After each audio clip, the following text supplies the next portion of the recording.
যদি আপনার বাড়িতে এমন কেউ থাকে যে খুব অসুস্থ হচ্ছে, বা ধরুন বাড়ির সদস্যদের মধ্যে বারবার কেউ না কেউ অসুস্থ হচ্ছে, রোগ ব্যাধি লেগেই থাকছে, তাহলে আজকে একটা বাস্তুর উপায় বলছি, এটা কিন্তু আপনি করে দেখতে পারেন, খুব ভালো ফল পাবেন।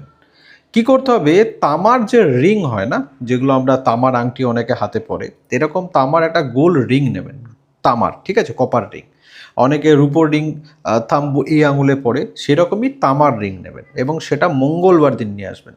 মঙ্গলবার দিন তামার ওই রিংটার সাথে লাল সুতো বেঁধে দেবেন এবং সেটা আপনার বাড়ির যে মেন দরজা, সদর দরজা, যেটা দিয়ে আপনি যাতায়াত করেন, সেই সদর দরজার মাথায় বা দরজার হ্যান্ডেলে বা কোন দরজার মধ্যেই কোনো একটা জায়গায় সেটাকে আপনি বেঁধে দেবেন। এবং কবে?